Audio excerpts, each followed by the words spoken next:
I'm a cop and I keep getting called to the same house. I am a local rookie cop in a small town in Pennsylvania, currently start working the night shift.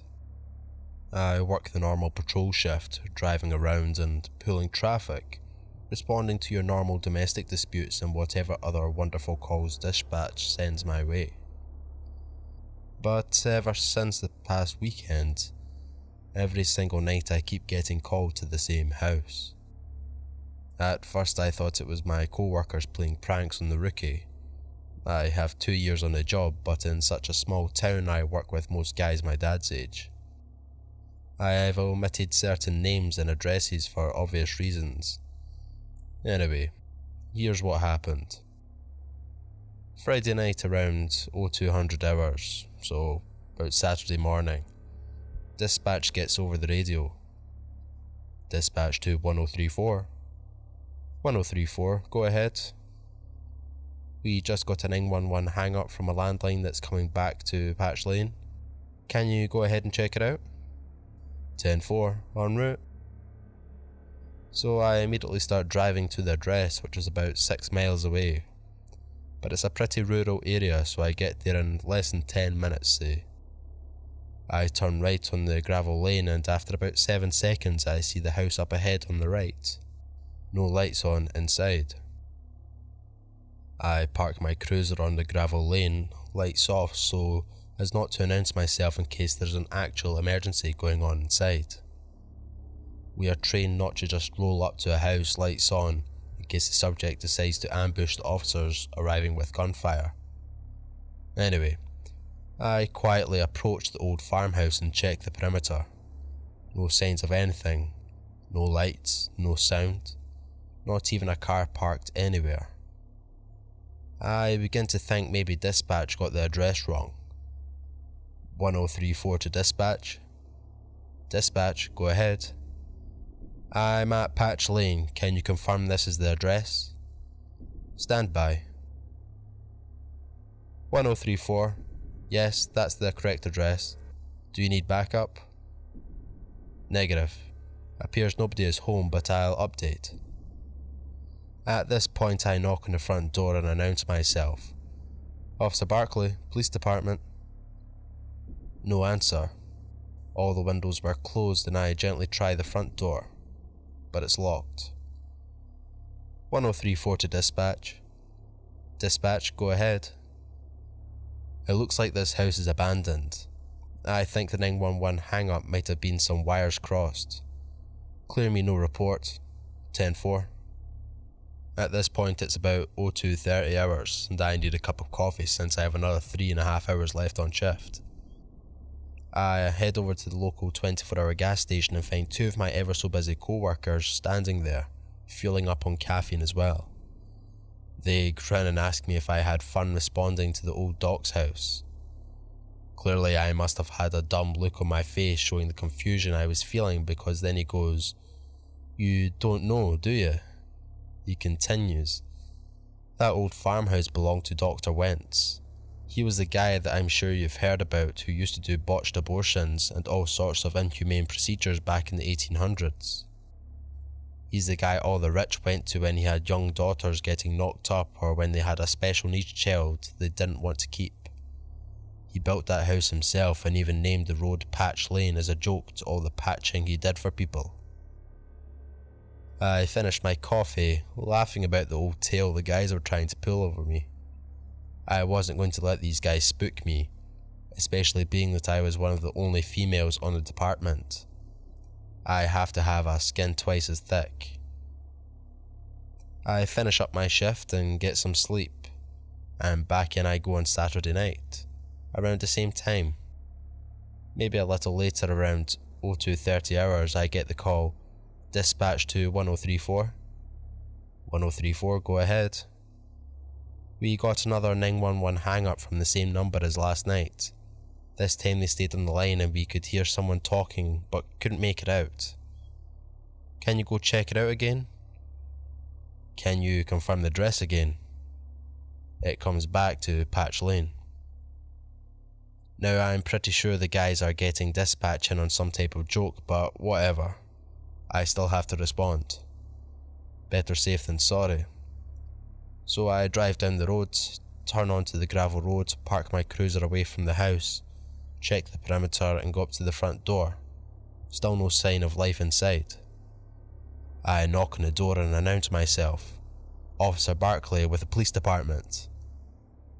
I'm about to leave and I go to check the door handle out of pure habit, and sure as shit, the door opens.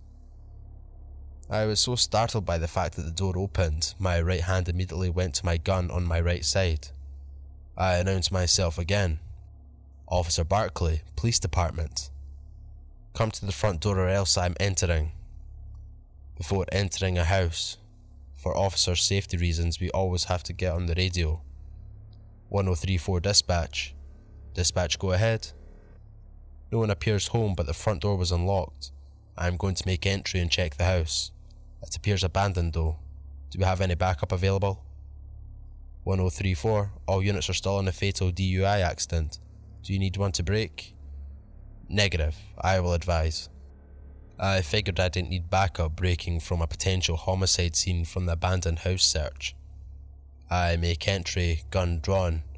I proceed through the first door, dodging cobwebs and stepping over dead insects and critters. I continue upstairs, through the bedrooms, closets, everywhere a person could be I checked. I work my way back downstairs and I check the basement. It's a pretty small basement, but it's broken into several tiny rooms. One room has a metal door with a padlock on it. The padlock needs a key to open it and it is completely rusted shut, covered in cobwebs, and even one big old black spider was guarding that lock, having made it its home. Clearly this lock has been there for years, maybe decades. I didn't worry much about it since there's no way anyone was in there due to how rusted this old lock was. Even the keyhole looked corroded and filled with rust and dirt. I eventually left and advised dispatch no report. I grab a cup of hot coffee around 0400 hours and catch up with one of the guys from the DUI crash and ask him what the mess and scene looked like. He told me I'm lucky I wasn't stuck on that scene. He asked me about the Patch Lane house and I told him it was pretty fucking creepy, but I checked it out and it has to be crossed wires somewhere. I felt comfortable telling him it was creepy since I knew this guy from when my dad was still in the force, and he treats me like a daughter. He said he used to get dropped calls all the time from there back in the 90s, but there was actually a family living there back then. Each time he got dispatched, they were surprised to see him and let him search the whole house. Never any problems. Just a single mum with her 2 kids minding their own business. I asked him what happened to that family and he said nothing suspicious. They moved away after maybe 10 months or so, definitely less than a year, and a new family moved in and out renting the house, but ever since about the late 90s nobody's moved in. I asked him if he remembered there being a locked room in the basement. Honestly, not really knowing what I was expecting as a response, and his eyebrows raised and he said, "You know what? I actually didn't remember until you just asked now." Yeah, whoa. Yeah, the only reason I remember it is because the nice girl that lived there with her kids didn't have a key and couldn't get into the room and was asking me if I knew a local locksmith. But I told her I didn't really know anyone since any time the cops need in somewhere, we just smash the lock open. She giggled and I remember she was a very attractive looking girl. So we both shrugged it off, finding it odd, but moved on with their shift into the early hours with another DUI stop and a domestic violence call from a guy whose wife drank too much and decided it was a good time to confront him for cheating on her 3 years ago. Fast forward to Sunday night, back at work, and this time the call comes out right at 0300 hours. Dispatch to 1034. 1034, go ahead. Hey, we have another 911 hang-up from Patch Lane. Are you able to go? Since I was in the middle of eating my lunch, I decided not to even go. Yeah, dispatch, I cleared that house last night and I didn't even see a landline telephone in that house. Stand by 1034 to Sergeant Oakley. Oakley, go ahead. Hey Sarge, did you hear this call? Do you need me to go or can we clear it? 1034, just drive by, no need to go in. If you don't see anything, but at least drive by. Received, show me en route. I was pissed since I didn't get to finish eating, but I did my job and drove down to the gravel road. This time the front door was wide open, and I know I shut it closed the night before. At this point I begin to think a homeless person is inside, which is still trespass. So I call it to dispatch and have an open door, and I'm going to check it out. I make entry, and this time I see someone run around the corner. My gun is drawn since I have no idea what to expect here, and I announce myself and run after him. When I turn the corner, it's just the kitchen and door to the basement. No way out. I run into the basement and nobody is fucking down there. Nobody. I get to my radio and ask for backup, but get no response. I make my way back up and still nothing on the radio. I finish clearing the house and still can't find the person. I make my way out to the cruiser and use the cruiser radio, and I'm out of breath at this point. 103 to dispatch? Go ahead. Did you hear any of my calls for backup? Negative.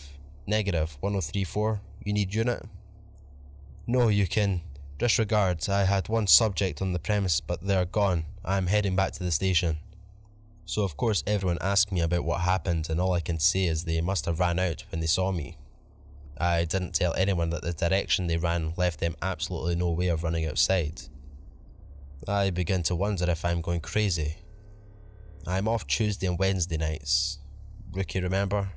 So at this point I just have one more night before I can rest.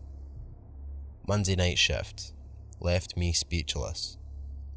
At roll call everyone jokes about when I am planning to go back to Patch Lane. I tell them they can get the call and I'm done. 0300 hours. Dispatch to 1045. 1045 is my good friend who has been into the house in the 90s.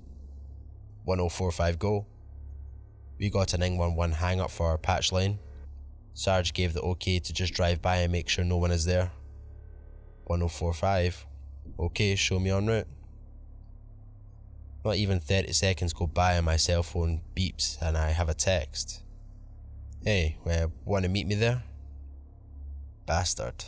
Of course I'm not gonna say no. So yeah, I go. 1034 to dispatch, can you add me to 1045's call? 10-4. We show up at the same time, and this time the front door is wide open again. Awesome. We both clear the first floor, then the top floor, and make our way into the basement together. Nothing. Then we turn the corner and I see there's no lock on the metal door anymore. We look at each other and he said, I thought you said this door was locked. I say, it was. So he slowly opens the door and we are hit in the face with the most horrid smell. A smell I know well. The smell of death. We find a corpse of a young female, bloated, fresh. The body naturally bloats about 2 to 4 days after death and traps gases. That's where the odour comes from. We call for backup and medical examiners show up on scene. They process the scene and begin to take the body away. I ask them how long has the body been there. They are experts, not me. And the ME guys say between 3 and 4 days based on rigor mortis, liver mortis, and a few other medical terms I probably can't even spell. I said there's no way that's possible because I was there a day ago and there's no way that was freshly locked. The lock was so corroded and rusted, covered in cobwebs. Nobody touched it in years. They said, Officer Barclay, this isn't our job to explain. We are just telling you that this body has been laying in the exact position in that room for between 3 to 4 days. Tomorrow will be my first night back, and I'm not sure what to expect. Well, thanks for listening. These kind of stories don't seem to do so well, so if you would like to hear part 2, let's see if we can hit 40 likes. Thanks for listening. See you in the next one.